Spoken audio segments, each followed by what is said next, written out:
Hello, Lakers Nation. Trevor Lane here, senior writer for LakersNation.com, your home for everything Lakers. Today, we're talking about Kawhi Leonard.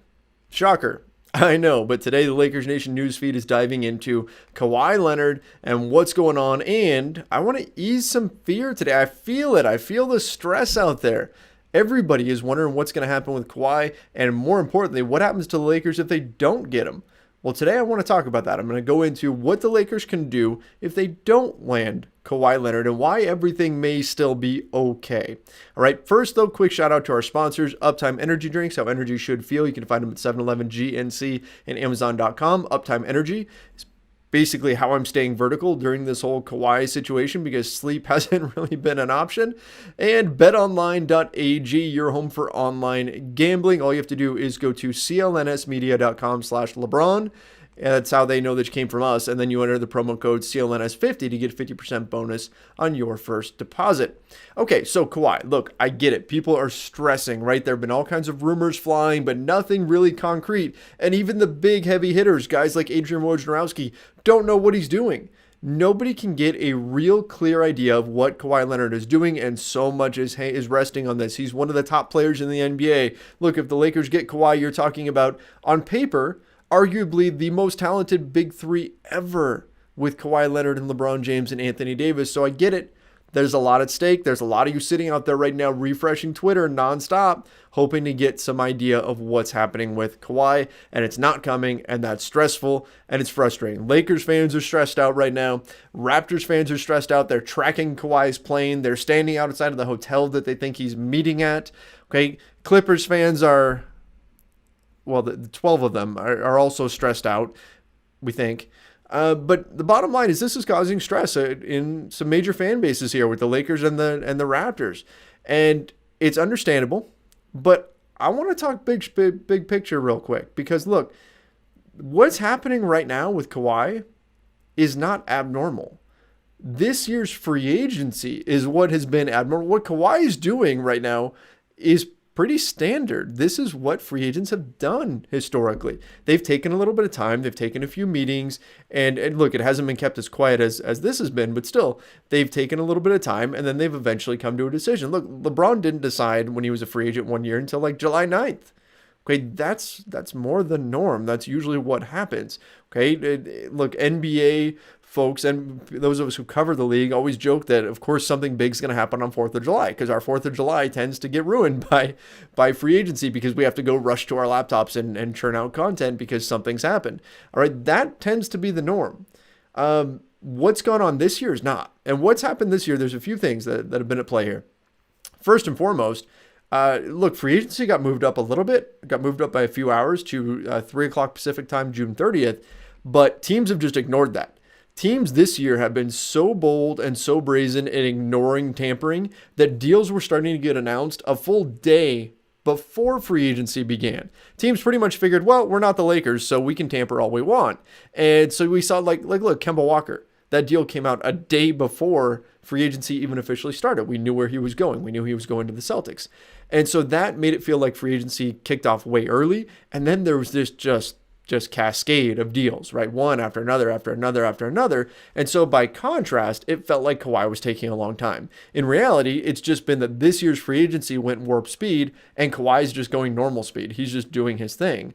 So look, what's happening right now, again, not all that abnormal. It just feels that way because so many other free agents, most of the top free agents are all off the board. There's that sense of, okay, KD's gone, Kyrie's gone, Jimmy Butler's gone, Klay Thompson is gone. Why is Kawhi still sitting there? What's he doing? Everyone else is doing this. Why is Kawhi not off the board? Again, reality is that Kawhi is basically playing this just like a typical free agency. The other thing that I want to get into here is that if you look at this situation with Kawhi and with the Raptors and with the Lakers and all these other teams, because players have come off the board early, okay, there's been some stress over what the Lakers will do.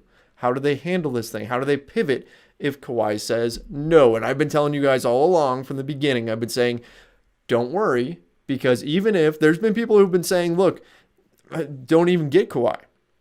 Go build a well-rounded team, target other players in free agency. And I said, no, don't do that, because what's going to happen is you're going to have teams that are going to have max cap space, and they're going to spend it on max players. But you have more teams with cap space than you have players to spend it on. So teams who don't find a max player are going to feel pressure to spend the money that they've got. NBA teams, it's like when they have cap space, sometimes it burns a hole in their pocket, and players are going to get overpaid. You're going to have some deals that are going to wind up looking pretty bad. And so I look at a lot of the deals that happen, and I don't think, look, yes, the free agent market gets diluted, but I don't look at it and think, oh my gosh, I wish the Lakers had got that deal. I wish it was the Lakers who could pay Al Horford $100 million over the next 4 years. No. And Al Horford's a great player, don't get me wrong. But at 33, I don't want to be the team giving him $100 million. Okay. Trevor Ariza, I thought would be a great fit with the Lakers. He already has the connection with Rob Pelinka. I thought he was a shoo-in. Unless somebody gave him crazy money. Well, guess what? Somebody gave him crazy money. The Sacramento Kings gave him $25 million over 2 years. I was thinking maybe the Lakers could get him for their room exception. A little under $5 million, unless somebody went crazy. And again, that happened. Do I wish the Lakers were paying him that much? No, because you're not getting bang for your buck there. You look at what the Lakers have done. They signed Jared Dudley, veteran minimum deal. Would I rather pay Jared Dudley a little over $2 million or Trevor Ariza $25 million over 2 years? Jared Dudley, all day, every day.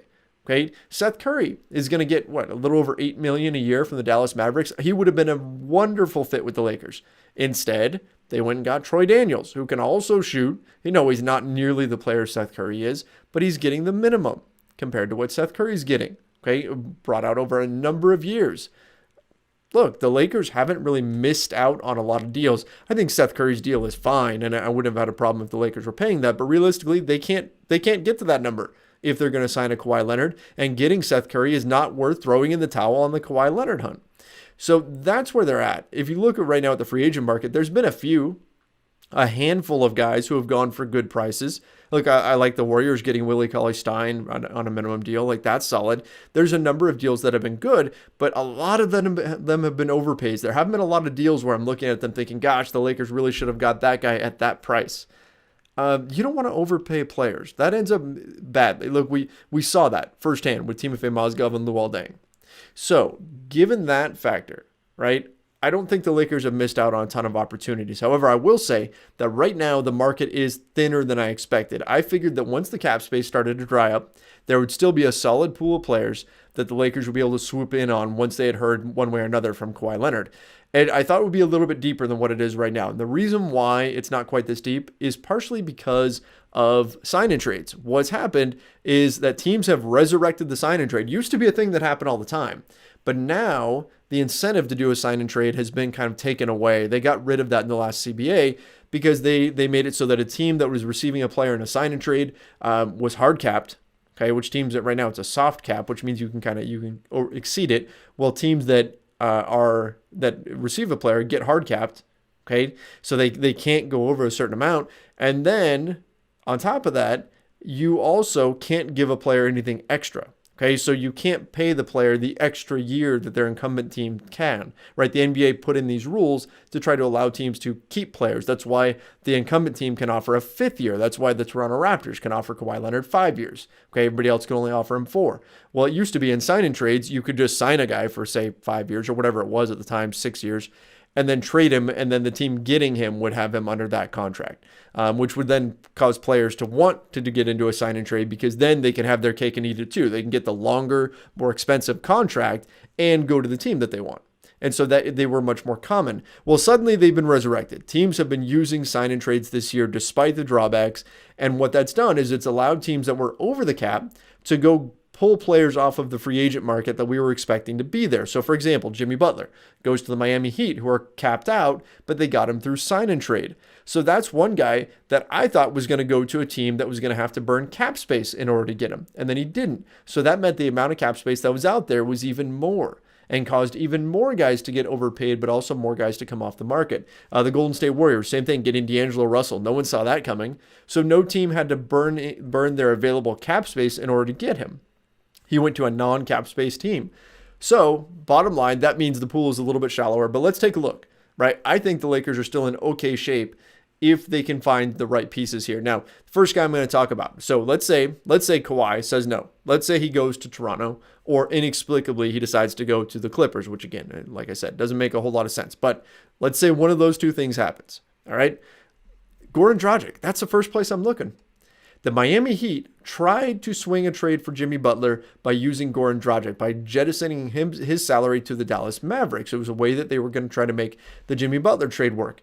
Didn't work out that way. The trade got canceled. They eventually still traded for Butler, but Dragic stayed with Miami. However, now Dragic knows that the Heat tried to move him, and so the thought is that they might consider parting ways with him again. Now, look, he only played in a handful of games. It's 35, 36 games last season due to knee injury, but this guy's a good player.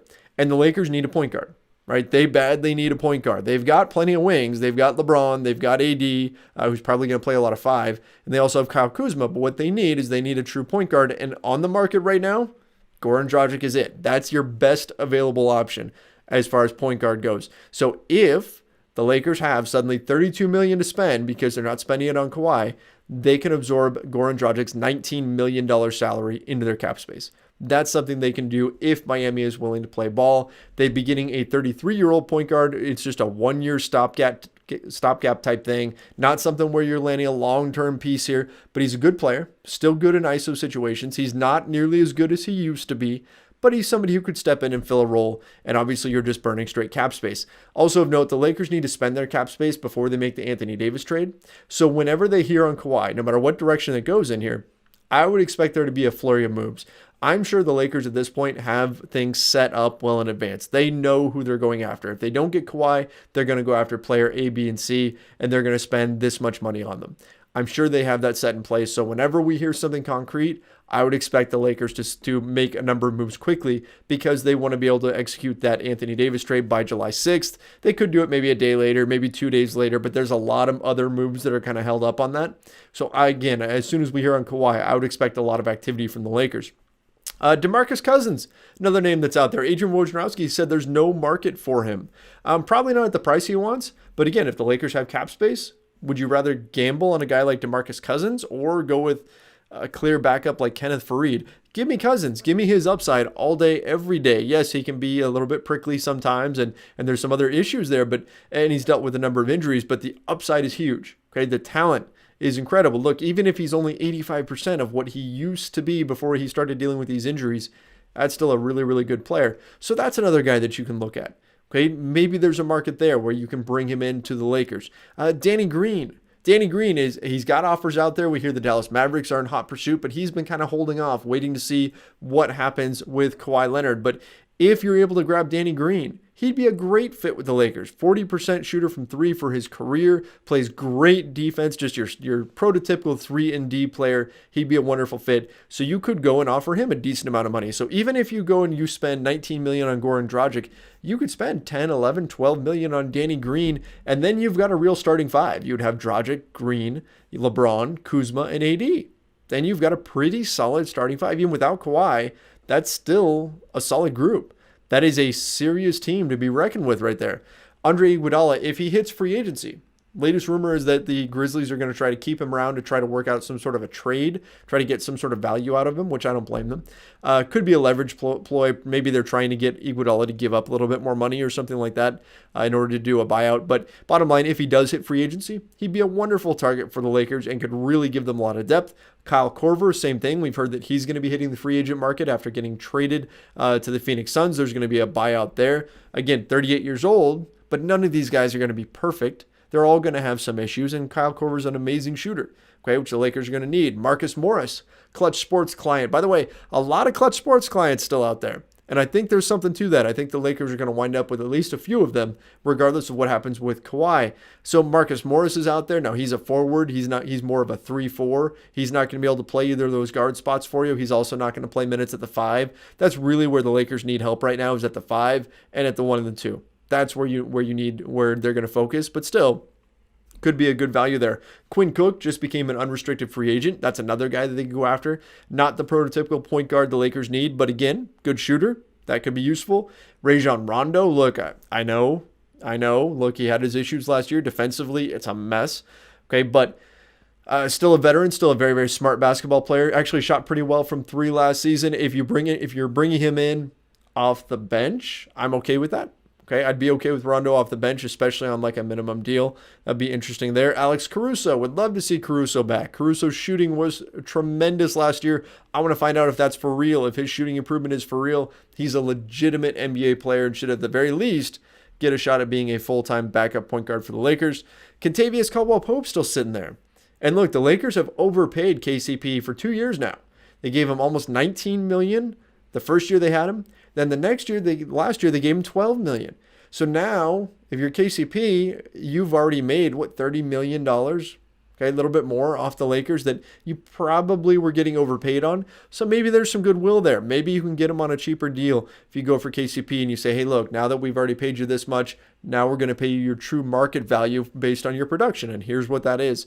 Maybe you can bring him in on the right deal. No problem with KCP. He can knock down some shots, do some good things. Yes, he makes some boneheaded plays and things like that at times. But look, given the market, probably not a terrible option. JaMychal Green could provide some spacing. Jabari Parker is another guy who's amazingly out there. I'm surprised that nobody's picked him up yet.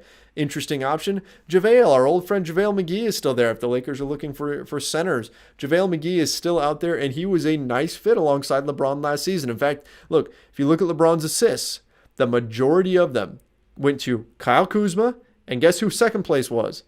JaVale McGee. Okay, would be a nice guy to bring back. He had good chemistry with LeBron. LeBron has always been really good at dropping off to players that sit in the dunker position, and that's exactly what JaVale McGee does. I think Kenneth Faried is another interesting option. He had a bit of a resurgence with the Houston Rockets. So look, bottom line, there's not a ton of depth left out here, but there's some interesting names. There's still some good players, some guys who can help you contribute on a nightly basis, and that's really important. As soon as the Lakers hear on Kawhi, I would expect them to start swooping in on some of these guys. They're going to land some players. There's going to be some names, and hopefully they can get some bargains. If you walk into the season with a starting five that includes Goran Dragic and Danny Green and then LeBron, Anthony Davis, and Kyle Kuzma, that's a good team. If you can factor in DeMarcus Cousins in there, you've got some really high upside potential there. If you can land the right veteran pieces, you can find some guys on veteran minimum deals, guys like Andre Iguodala and Kyle Korver, who are already getting paid by other teams if they get buyouts. Those could be some really integral pieces as well. There are some players that are out there on the market, and it's going to be on Rob Pelinka and the Lakers to quickly pivot and start going after those guys. And again, like I said, if they're smart, and I believe the Lakers are doing this, they'll have this stuff set up ahead of time. I'm sure they've already put feelers out there. So as soon as we hear on Kawhi, expect to see some moves regardless of whether he comes to the Lakers or not. All right, guys, hopefully that gave you a bit of a blueprint here for what the Lakers can do in the event that Kawhi Leonard says he is not coming to the Los Angeles Lakers. But of course, we hope that he is, right? I'm not saying this to be negative or pessimistic or anything like that, because the ideal scenario is to land Kawhi and then bring in some players around him, because that would be a very, very fun season. But I'm telling you, even if they don't get him, it's going to be okay. There's still some players they can go after. Having a duo of LeBron James and Anthony Davis is a pretty nice place to start from. And Kyle Kuzma is spending the summer working on his jumper. If he can get his threes up, he could wind up being a really, really impactful piece next summer as well. So, hey, remember, no matter what happens, things are looking up for the Lakers right now. Don't forget that. Try to enjoy it. And again, hopefully Kawhi makes the right decision here. All right, guys. Till next time, make sure you head over to LakersNation.com, your home for everything Lakers. And, of course, keep it tuned to the Lakers Nation YouTube channel. In fact, shoot me some comments. Let me know what you think. I love going on YouTube and responding to the comments. So let me know what you guys think. Who should the Lakers target if they don't get Kawhi? And if you're listening to this on iTunes or Apple Podcasts, I should say now, make sure you rate, review, and subscribe to the Lakers Nation newsfeed. Till next time, see ya.